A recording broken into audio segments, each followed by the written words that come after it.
volto a dar as boas-vindas. Já partilhei o ecrã convosco. Eu não me vou demorar muito na partilha do ecrã. Hesitei muito em decidir se deveria ou não fazer um PowerPoint, porque me distraio e porque me atrapalho às vezes com a questão das partilhas do ecrã, mas acabei por decidir correr o risco, porque acho que vale a pena. Tenho o gosto de, juntamente com a Carmen, fechar este ciclo de mitos gregos, que tem sido um verdadeiro gosto para a Nova Acrópole realizar, porque temos aprendido muito, temos debatido muito em torno destes temas, e a verdade é que podemos concluir que há muitas pessoas interessadas, porque temos tido as salas virtuais cheias de público. E o meu mito é, como vocês podem ver e como já viram na divulgação, Ero e Leandro. A verdadeira natureza do amor.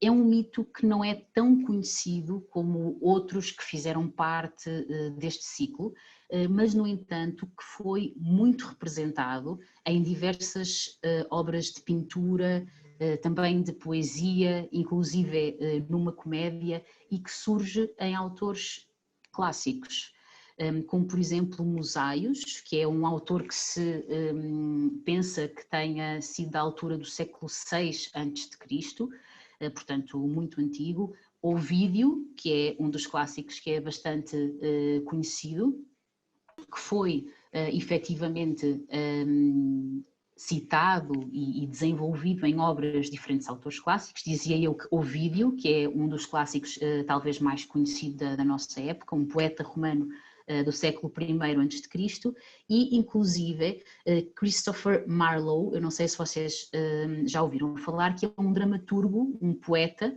do século XVI, que foi um renovador da forma de fazer teatro da época. Forma essa que depois ficou eternizada através de Shakespeare, ou seja, é através de Shakespeare que ela nos chega, e inclusive há quem diga que ele próprio seria Shakespeare. O que é um facto é que ele não conseguiu terminar a sua obra sobre o Ero e Leandro, mas mais ou menos na mesma época, talvez umas décadas mais tarde, outro dramaturgo espanhol, António Mira de Amezcua, estava também a escrever uma obra sobre Ero e Leandro e inclusive completou-a. E nós temos-la acessível. Se fizermos uma pesquisa na internet, facilmente conseguimos aceder a um PDF dessa obra completa.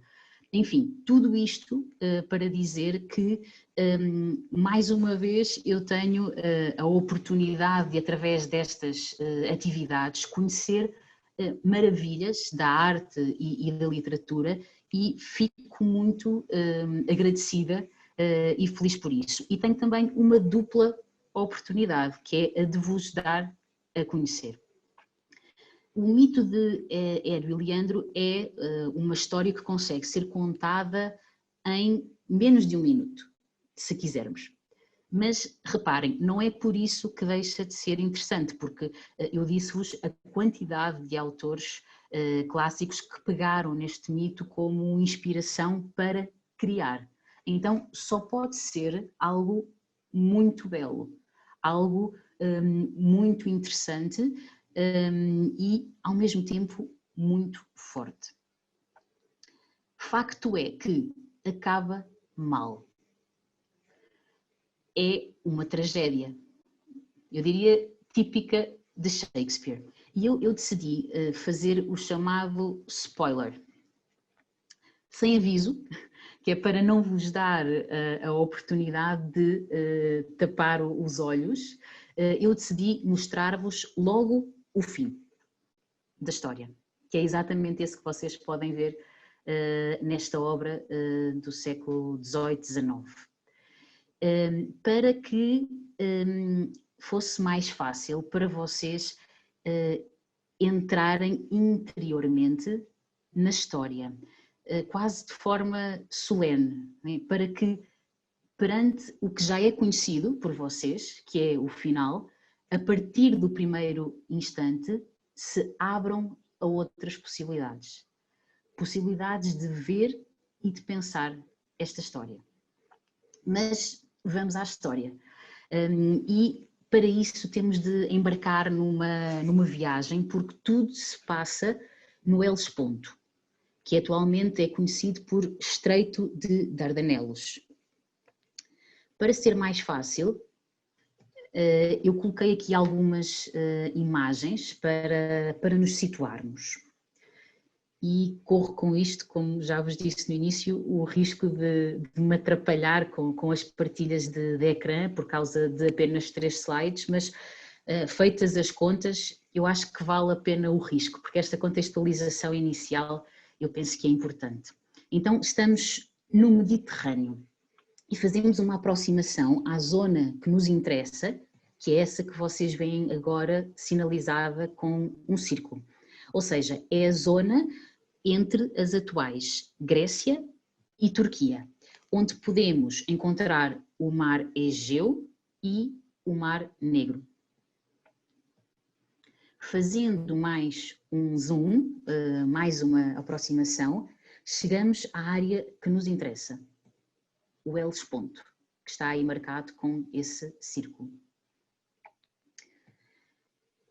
Conseguimos ainda fazer uma maior aproximação e aí nós conseguimos ver que o Hellesponto, juntamente com o Bósforo, são 2 passagens que separam a Ásia Menor, que vocês veem à vossa direita, da Europa, que vocês veem à vossa esquerda. E se formos pela parte setentrional do Mar Egeu, ou seja, se formos pela região norte do Mar Egeu, conseguimos atravessar o Hellesponto, entrar pela Propôntida, esse nome que vocês têm aí, que não é mais do que o atual Mar de Mármara, por onde se chega à segunda passagem estreita, que é o Bósforo, para depois ir ter ao Mar Negro. E, fazendo um último zoom, chegamos à primeira passagem que eu vos apresentei, o chamado Hellesponto, que vocês veem aí representado, onde nós podemos ver 2 cidades, Sestos e Ábidos, que vão ser muito importantes para o nosso mito. Contextualização feita, eu vou deixar de partilhar, eu disse-vos que eram poucos slides.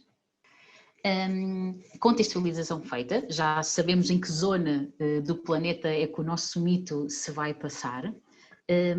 Não deixa de ser interessante, já que estamos neste âmbito mitológico, de falarmos que tanto o Bósforo como o Hellesponto têm a sua origem no nome passagens mitológicas.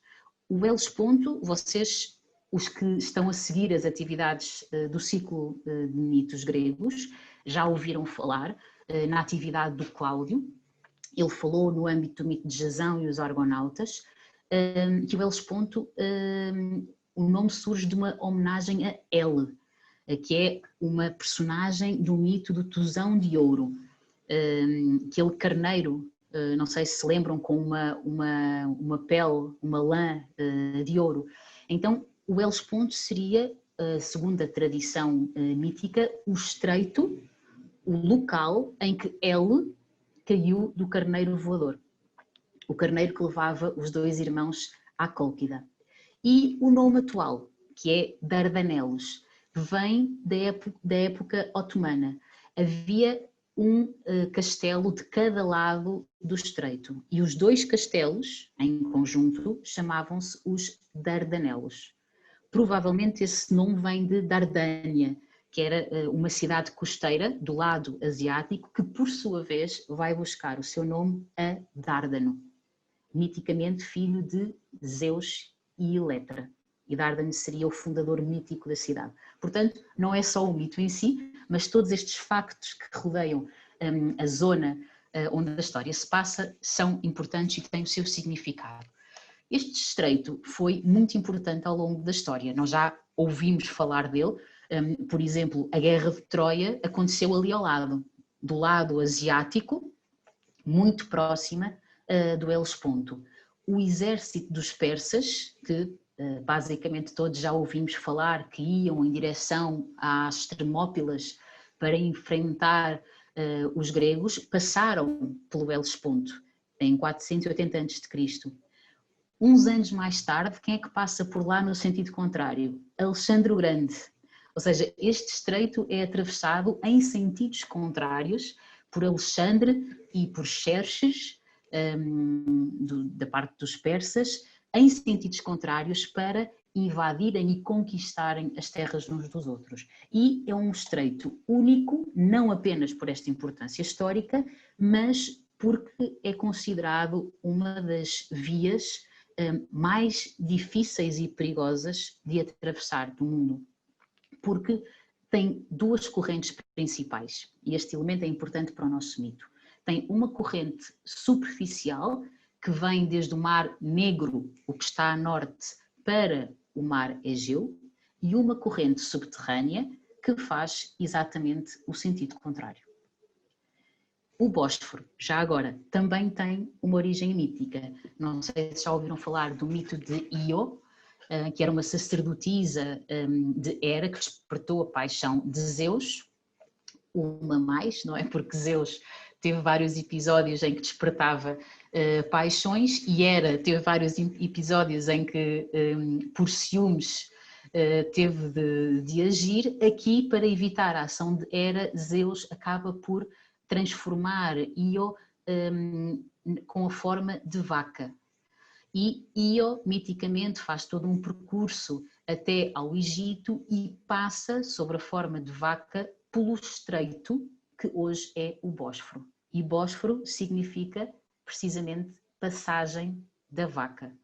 Então, temos origens mitológicas em tudo e dá para explorar todos esses aspectos. Mas vamos à história. Já estamos preparados para entrar e contextualizados para entrar na história.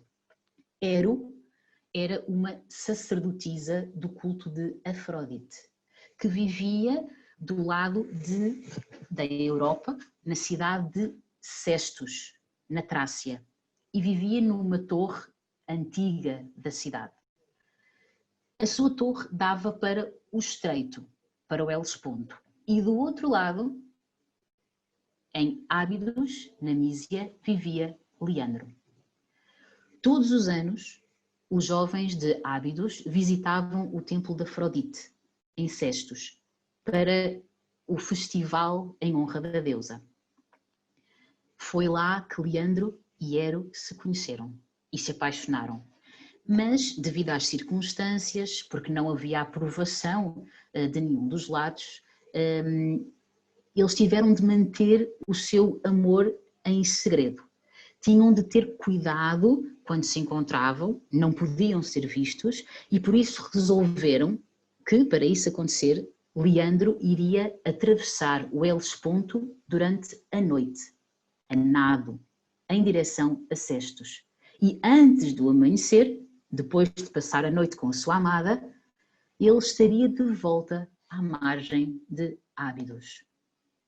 Então, o que é que acontecia? Todas as noites, Hero acendia uma lâmpada na sua torre para funcionar como um farol na escuridão. E Leandro seguia a luz enquanto nadava pelo Helesponto para ir ter com ela. E depois, antes do amanhecer, nadava de volta. Então, toda esta aventura durou um verão inebriante e os jovens apaixonados viveram a sua paixão de forma secreta durante o verão. Mas, chegado o inverno, a água ficou muito agitada e as correntes tornaram-se ainda mais perigosas. Numa noite surgiu uma grande tempestade. Leandro não quis abdicar daquele momento com a sua amada, tinha medo de perdê-la e, por isso, vendo a lâmpada de Hero acesa, entrou na água como de costume. Mas a água estava agitada. As ondas empurravam Leandro para longe do seu destino, davam-lhe luta, o seu corpo parecia folhas ao vento, já sem capacidade de agir mediante a sua vontade. E lá em cima, na torre, a chuva batia. O vento tornava-se cada vez mais forte e parecia furioso à sua passagem, até que inclusive numa das suas rajadas mais fortes apaga a vela de Ero. E Leandro perdeu a luz que lhe indicava o caminho para a sua amada. A pobre Ero, apesar de perceber o que significava o apagar da chama, continuou à espera do seu amado. Ele, por mais que ela esperasse, não saiu das águas para tomá-la nos braços, como em todas as outras noites. Mas, ao amanhecer, o seu corpo foi levado para a praia. Estava morto. Com o coração partido, Ero não vê outra saída que não atirar-se da sua torre para se juntar ao amor da sua vida após a morte. E é isso que vocês podem ver na primeira imagem que eu partilhei convosco. Então, podemos ver estes acontecimentos de diferentes formas, como uma linda história de amor, que é com um final trágico, inegável. Ou ainda como uma tragédia carregada de paixão que em algum momento toldou o discernimento dos dois amantes. Até porque se Ero nunca tivesse acendido a sua lâmpada naquela noite, Leandro teria percebido eventualmente que a amada não o queria sujeitar àqueles riscos desnecessários naquela noite. Podemos ainda ver, e há quem veja, nas minhas pesquisas encontrei, como um castigo dos deuses. Ou seja, perante o pecado dos seres humanos, uma vez que Ero era a sacerdotisa do templo de Afrodite, tinha a sua vida consagrada à deusa, os deuses tiveram de atuar. Ou então podemos ver como tudo isto, mas essencialmente como uma história carregada de elementos sobre cujo simbolismo é bom e útil refletirmos, procurando a mensagem velada por detrás das coisas visíveis. E é naturalmente por aí que nós vamos. Então, um dos elementos sempre presentes no mito é a lâmpada. Naturalmente uma lâmpada antiga, com azeite ou óleo, ou seja, uma lâmpada com uma chama. A chama que guia Leandro até à sua amada. O alento quente e luminoso do fogo durante a dura viagem pela água. E não seremos todos nós Ero e Leandro, de certa forma? Na travessia da vida, procuramos conduzir a nossa parte mais concreta, mais física e palpável, ao encontro da outra parte, a mais sagrada, a que intui e serve o mistério. Somos também, Leandro, ao encontro da sua amada Ero, quando puxamos pelos nossos elementos mais dispersos, mais selvagens, podemos até dizer mais animais, e os tentamos conjugar e elevá-los ao mais alto de nós mesmos e pormos-nos em contacto com aquilo que nós amamos realmente. E terá sido assim, certamente, que Leandro se sentiu quando viu Ero pela primeira vez, quando se apaixonou por ela, como também nós nos sentimos quando entramos em contacto com algo genuinamente verdadeiro. Um sentimento profundo, uma alegria que vem de dentro, é uma vivência da alma que nos diz de uma forma muito clara que o nosso caminho é por aí. Talvez alguns de nós já tenhamos passado por essa experiência.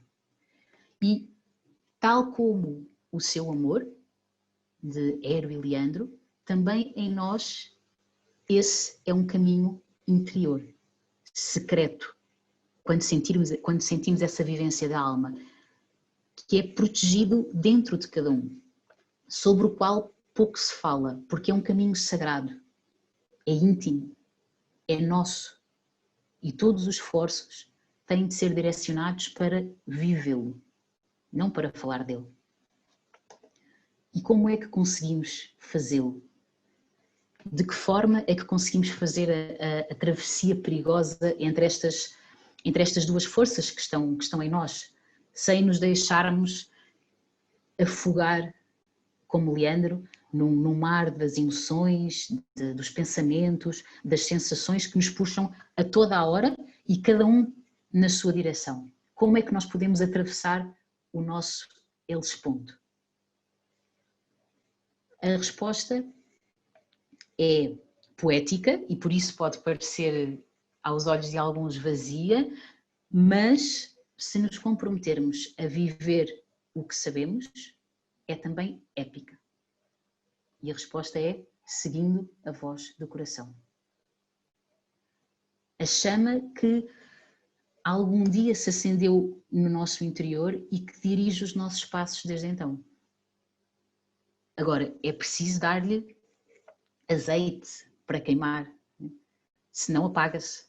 É preciso alimentá-la com o melhor de nós, dando resposta aos seus pedidos, aos seus anseios.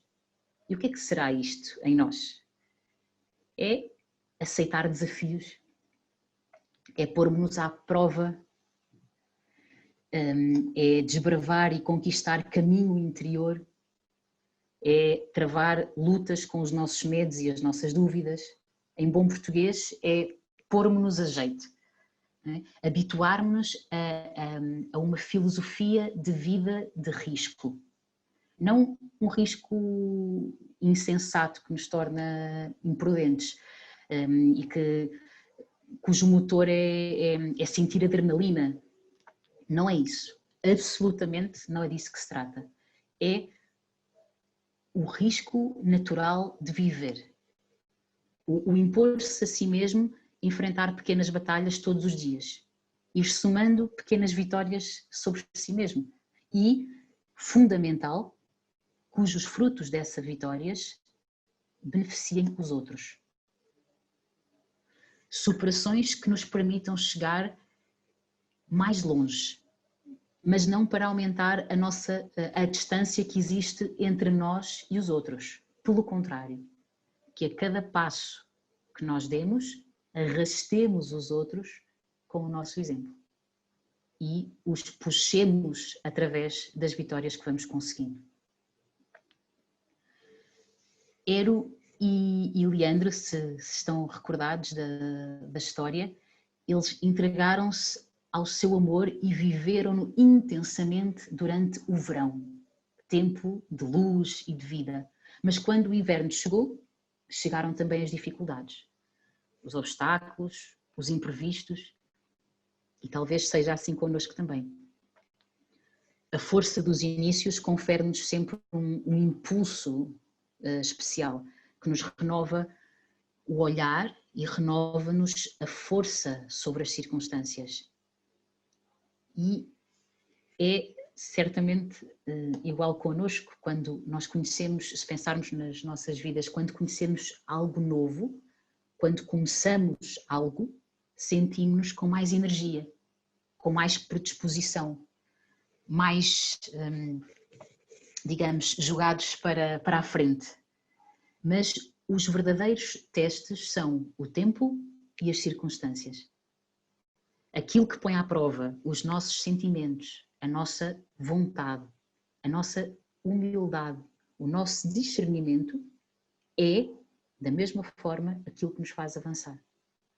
Pois é a oportunidade que a nossa alma tem de viver a constância, que nos permite perseverar no caminho, fazendo aquilo que deve ser feito, mesmo que os anos passem e ainda que as condições mudem. E de facto as condições vão mudar. Os verões e os invernos da nossa vida vão existir sempre, não é? Nós temos fases de mais luz e fases de mais escuridão. Como se diz popularmente, umas vezes estamos na mó de cima e outras vezes estamos na mó de baixo. são os ciclos próprios da natureza e nós somos parte dela. As tempestades chegam inevitavelmente. Os mares agitados que nos atiram de um lado para o outro e nos deixam sem visão do rumo que estamos a ter, existe. Os ventos que chegam para nos tirar do caminho, as forças centrífugas que todos nós sentimos na vida, não é? Que nos empurram para fora e que parece que foram encomendadas por alguém exatamente à medida de cada um e que surgem nos momentos aparentemente mais oportunos e nos deitam abaixo. Na prática são aquelas alturas em que parece que tudo nos sai mal. Alturas assim, não é? Por melhor que façamos, por mais que nos esforcemos, tudo parece estar contra nós. Ficamos enredados por dentro, não sabemos onde é que é a saída, tal como Leandro não se conseguiu orientar nas ondas agitadas. Mas a solução não é sair do mar, até porque por vezes não é possível. Eu diria, grande parte das vezes não é possível. E a solução também não pode ser deixar de lutar, deixar-nos ir. O mais natural no afogado é que ele procure respirar, tal como o mais natural no aprisionado é que ele procura liberdade. Então a solução é outra. Passa por garantirmos que a lâmpada, o nosso alento, a luz que nos mostra a direção, permaneça acesa. Primeiro, antes de pensar na chama, assegurarmos que vemos a torre inabalável onde habita Ero, lembram-se? Que é o nosso espírito. Assegurar que a torre está lá e que nós a vemos como um escudo que nos protege desde dentro. Nós estamos habituados a outras imagens e estamos habituados, por exemplo, a associar a homens e mulheres fortes, pessoas duronas por dentro, intimidantes, a dar um murro na mesa, mas isso é falsa fortaleza. Ela cai. A verdadeira fortaleza é levantada desde dentro. Podemos e devemos ser amáveis, sensíveis, atentos por fora, mas por dentro, duros, consistentes, inabaláveis. Como diz o fundador da Nova Acrópole, o professor Livraga, e esta foi a primeira frase que eu ouvi na escola, na Nova Acrópole, que me deu assim uma espécie de tabefe interior. Ou seja, impactou-me, abalou-me, fez tremer os meus alicerces. E ele diz-nos que temos de ser como o fruto da manga, suaves por fora e duros no interior. E é esta a ideia. Mas, enfim, isto para dizer que não é a torre, o espírito, que pode impedir que a chama se apague. A torre oferece um lugar seguro, guardado, protegido, mas é Ero quem tem de proteger a chama. É a nossa alma que tem de garantir que a chama fica acesa noite e dia. E que mesmo numa noite de tempestade, com ventos fortes, com ondas grandes, o fogo permanece vertical e luminoso. Mais cedo ou mais tarde a tempestade passa no Hellesponto e na nossa vida. Mas antes disso, em qualquer abertura que haja, num momento de mais calmaria, podemos olhar para a torre e vermos que há uma luz que nos aquece e nos conduz. E isso teria feito toda a diferença para Leandro. E isso faz toda a diferença na nossa vida. Proteger o fogo. A chama que temos em nós e que habita no cimo da nossa torre, no lugar mais elevado dentro de nós, na nossa acrópole interior. E isso é uma responsabilidade só nossa. Não é dos nossos pais, não é dos nossos filhos, não é do nosso professor, não é do nosso aluno, das circunstâncias.